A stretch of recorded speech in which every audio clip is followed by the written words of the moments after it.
Good morning students, myself Paramjeet Singh, your history teacher from Shiksha Bharti. हम Mesopotamia सभ्यता के बारे में पढ़ रहे थे और कल उसमें हमने किया था कि मेसोपोटामिया में 3 तरह के शहर थे। मंदिर केंद्रित, राजधानी वाले शहर और व्यापार केंद्रित।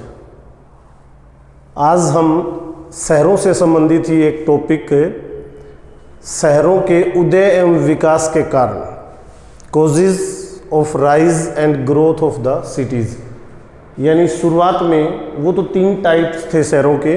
अब शहरों का उदय कैसे हुआ, कैसे शहर बने। शुरुआत में जब मानव ने रहना शुरू किया था तो नदियों के किनारे रहना शुरू किया था और शुरू में गांव बने थे, धीरे धीरे शुरू के गांव शहर बन गए। तो शहरों के उदय का सबसे पहला जो कारण है भौगोलिक परिस्थितियाँ, ज्योग्राफिकल कंडीशंस। तो भौगोलिक परिस्थितियाँ में हम क्या करेंगे, जैसे हमने पढ़ा है कि मेसोपोटामिया सभ्यता दजला और फ्रात 2 नदियों के बीच में बसी है। हमारी भी जो सिंधु घाटी सभ्यता थी वो सिंधु और उसकी सहायक नदियों के आसपास बसी है। तो भौगोलिक परिस्थितियाँ क्या कारण हुई बनी, बस जहाँ पर पानी आदमी को मिला, जहाँ पर उपजाऊ जमीन मिली, वहाँ पर आदमी ने रहना शुरू किया।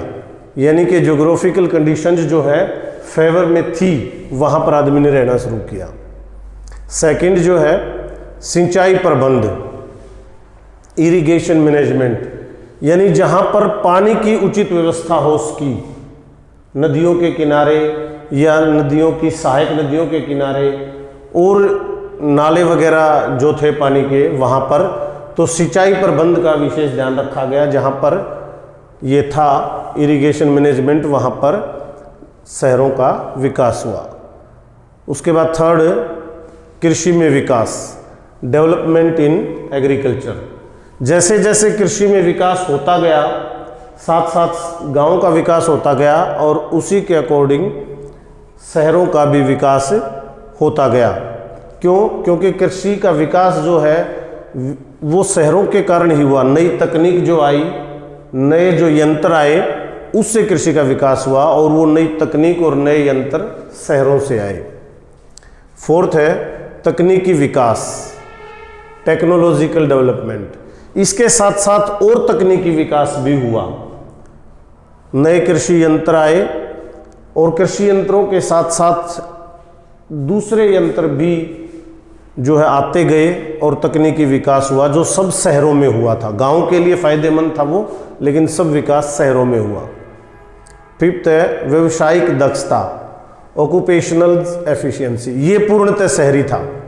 पहले वाले पॉइंट में तो कहीं ना कहीं गांव का विकास एक प्रकार से था, जो बेस था शहरों के विकास के लिए, लेकिन ये व्यवसायिक जो है दक्षता, ये जो ऑक्यूपेशनल एफिशिएंसी थी, ये पूरी तरह से शहरों में आई। जैसे अन्य जो शिल्प कलाएं विकसित हुई कृषि के साथ, वो शहरों में विकसित हुई।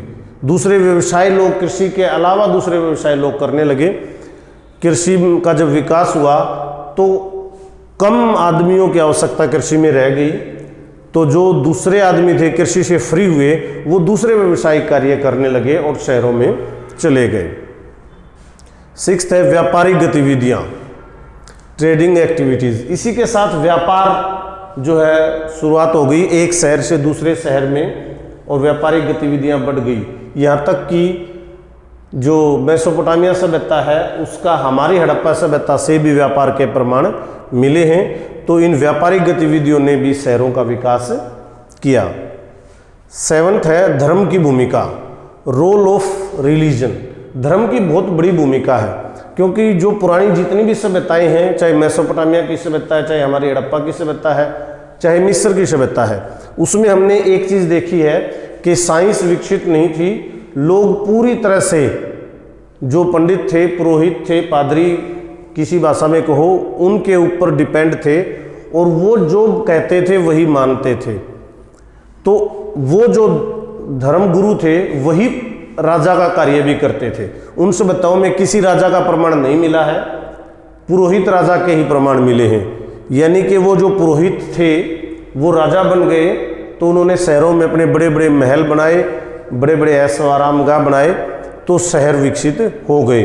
तो इस प्रकार धर्म की भूमिका में वो पॉइंट आ जाएगा, ये एक प्रकार से राजधानी सिटीज जो है विकसित हुए, ये धर्म की भूमिका रही। और उसके बाद प्रशासनिक व्यवस्था, एडमिनिस्ट्रेटिव सिस्टम, जब राजा हो गए यानी कि पुरोहित राजा, तो प्रशासनिक व्यवस्था भी बनेगी। उन्होंने अपनी प्रशासनिक व्यवस्था बनाई और उस प्रशासनिक व्यवस्था में शहरों का विकास हुआ, प्रशासनिक अधिकारियों के मकान बने, उनके और दूसरी चीज़ें बनी। उसके बाद लिपि, स्क्रिप्ट, जो मेसोपोटामिया सभ्यता है उसकी स्क्रिप्ट, अभी तक जो पुरानी सभ्यताएं हैं उसमें मेसोपोटामिया की ही स्क्रिप्ट पढ़ ली गई है और किसी की स्क्रिप्ट अभी तक पढ़ी नहीं गई है। ये एक महत्वपूर्ण है। इस स्क्रिप्ट ने शहरों के विकास में क्या काम किया कि शहरों में छोटी छोटी लाइब्रेरियां खुली और छोटे छोटे जो है स्कूल कह लो आज की भाषा में, वो खुले, तो इससे भी शहरों का विकास हुआ। लिपि वहाँ की थी कीलाकार लिपि। कीलाकार लिपि की मैं बात करूँ, आगे हम ये लिपि में पूरा विस्तार से भी पढ़ेंगे कि वहाँ की एजुकेशन सिस्टम क्या था, क्या लिपि थी, लेकिन कीलाकार लिपि का मैं थोड़ा सा बताऊँ। जो एक तख्ती बनाते थे मिट्टी की और उसके ऊपर तिकोनी कील से खुदाई करते थे और वही वो वहाँ की लिपि है। उसी कील से जो है समझा जाता था क्या है क्या नहीं है। ऐसे तिकोनी कील थी, किसी का मुंह इधर है, किसी का मुंह इधर है, किसी का मुंह ऊपर है, किसी का नीचे है, बस ऐसे है। पूरी स्क्रिप्ट उनकी ऐसे है।